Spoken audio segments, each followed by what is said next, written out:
North Korea should have collapsed decades ago. Millions faced famine, the economy was crippled, and the world predicted the regime's end. Yet today, North Korea is still standing. So why did North Korea never collapse? The answer isn't just about dictatorship or fear. It's about China's support, nuclear weapons, total information control, and a survival strategy that has kept the Kim regime alive for more than 70 years.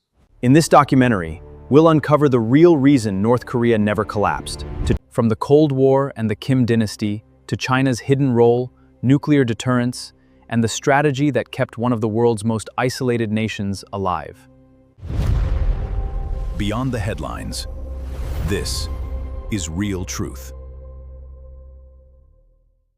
Welcome to The Explainer. Today, we're doing a deep dive into the world's most isolated regime to answer a really fascinating geopolitical mystery. If you've ever watched the news and wondered how this one specific nation just keeps defying gravity and why its survival matters so much to global security, well, you're absolutely in the right place. Let's get into it. So let's start with this massive central paradox. Why is North Korea still here? How has a heavily sanctioned, starving nation managed to outlast the Soviet Union and Yugoslavia without collapsing? I mean, pretty much every historical and economic model tells us that a system like this simply shouldn't exist anymore. But here's the thing. They haven't survived by accident. They've survived by design. For decades, the global assumption has been that the Democratic People's Republic of Korea is perpetually just teetering on the brink of absolute ruin. The expectation was always that famines, heavy international sanctions, or losing major allies would eventually crush them. But the reality? The Kim family has actually engineered this highly calculated, iron-fisted survival strategy that has completely defied all those international expectations. Section 1. The impossible survival. To really understand how impossible this survival seems, we have to look back at the cascade of crises that theoretically should have destroyed them. Following the end of the Cold War in 1991, North Korea lost its deeply discounted Soviet goods. The Soviet Union's friendship prices program literally vanished overnight, taking North Korea's economic lifeblood with it. Then, right after that in 1994, their founding leader Kim Il-sung suddenly died. And if that wasn't enough, it was immediately followed by a devastating famine in the late 90s, known as the Arduous March, which tragically killed hundreds of thousands of people. To put the depth of their economic failure into perspective, think about this. The regime's obsession with heavy industry left their farming so outdated that a 1950s North Korean tractor had roughly the same horsepower as an average Western lawnmower. The state literally could not feed its own people. And yet, the regime somehow endured. Which brings us to Section 2, the anatomy of absolute control. Okay, so you might be wondering, why didn't the populace just revolt during all this mass starvation? Well, to get that, we need to look at the mechanics of the ruling Workers' Party, starting with their core concept, juche. Developed by Kim Il-sung to avoid relying on foreign allies forever, juche essentially demands extreme self-sufficiency. But it's way more than just an economic theory. Pyongyang weaponized this ideology to justify total isolation from the outside world and to demand unquestioning loyalty to the supreme leader. And that loyalty? It is strictly enforced through a system called songbun.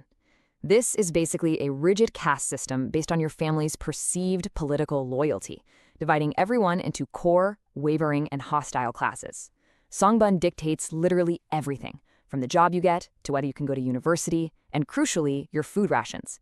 This dark system ensured that during the famine, the lowest, most vulnerable hostile classes were the ones left to suffer the worst of it. On top of that, the Kim regime masterfully coup-proofs itself. They reward loyal elites with extreme privileges, meaning those folks have way too much to lose if they rebel. They also suppress the general public through these inescapable neighborhood watch networks called Inminban.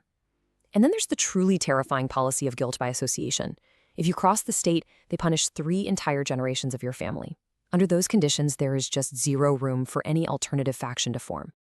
Section 3. Saved by the black market. So, when the centrally planned economy totally failed to hand out food in the 1990s, the citizens had to find another way to stay alive. And in a wild twist of irony, it was spontaneous, grassroots capitalism that actually saved this fiercely communist regime. These unofficial local black markets, called Jongmadang, just popped up as citizens started bartering and selling essential goods to survive. The state realized it couldn't feed everyone, so they largely just had to look the other way. Over time, these local bartering networks grew incredibly sophisticated. Long after the famine ended, they actually became the backbone of the economy. By 2015, the Jang was providing somewhere between 50 and 66% of an average North Korean family's income. The citizens saved themselves, and by doing so, kind of accidentally kept the whole social order from collapsing. Moving to Section 4, Sanctions, Nukes, and Cyber. 90%. Following their escalating nuclear tests back in 2017, the UN passed some massive resolutions to punish North Korea. These sanctions essentially severed Pyongyang from the global financial system and wiped out roughly 90% of its legal exports, things like coal, textiles, and seafood. The goal was pretty straightforward: a complete economic siege. But being cut off from the legitimate global economy didn't stop them. The regime adapted super fast. They constructed a massive underground shadow economy, basically operating like a state-sponsored criminal syndicate. They fund their government apparatus through illicit cyber theft, weapons smuggling, drug trafficking, and exploiting overseas labor. They found a backdoor around the financial blockade. And you might ask, where exactly does all that shadow money go? Well, they pour it directly into their military. Why? Because the Kim dynasty views nuclear warheads as their absolute, non-negotiable insurance policy against foreign intervention or regime collapse. In their minds, as long as they hold on to that nuclear deterrent, nobody can force them out of power. Section 5, the geopolitical buffer state. But look, internal control and nuclear weapons only explain part of their survival. The rest of it comes down to a really delicate geopolitical balancing act. There's this concept called mutual inconvenience. Ultimately, both China and the United States tolerate North Korea's existence because the alternative is just a massive headache.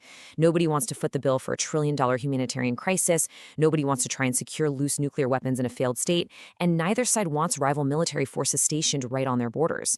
So it's honestly just more convenient to keep the regime breathing. And right now, the global geopolitical landscape is actually shifting heavily in North Korea's favor. South Korean intelligence estimates that Pyongyang has received a staggering $13 billion in military aid from Russia. And that's all in exchange for supplying ammunition, artillery shells, and even troops for the war in Ukraine. This new alliance is a massive lifeline for them. Their bilateral economic trade with Russia actually surged sevenfold to $34 million in 2024 alone. Plus, with new land bridges and diplomatic cover at the UN, Moscow is now actively shielding Pyongyang from the exact same sanctions that were built to contain it. Now, here's a really crucial academic distinction we need to make. While North Korea might be labeled a failed state economically, since it obviously struggles to provide basic needs for its people, its unbroken chain of total political control means it is nowhere near being a collapsed state. As researchers DeCrawl and Schwartz have pointed out, states do not just fail and collapse. For a state to truly collapse, you need a complete and total breakdown of legitimate authority, law, and political order. In North Korea, the Workers' Party still maintains an absolute iron grip on every single lever of society, all the way from the top military brass down to those local neighborhood watches. Because of that structural integrity, experts actually suggest that the only realistic trigger for a total regime collapse wouldn't be a famine or harsher sanctions. It would have to be an unprecedented and frankly highly unlikely violent internal civil war among the top elites. Short of the system fracturing from the very inside, it's simply built to hold together. So that leaves us with a pretty provocative reality to think about. Far from being on the brink of ruin, this unyielding regime is arguably in its strongest strategic position in decades. Backed by nuclear weapons, absolute control over its people, and this lucrative new alliance with Russia, we really have to ask, how is this seemingly uncollapsible regime going to reshape our global order in the years to come? What do you think? Thank you so much for exploring this incredible geopolitical puzzle with me today on The Explainer. Keep learning, and I'll see you next time.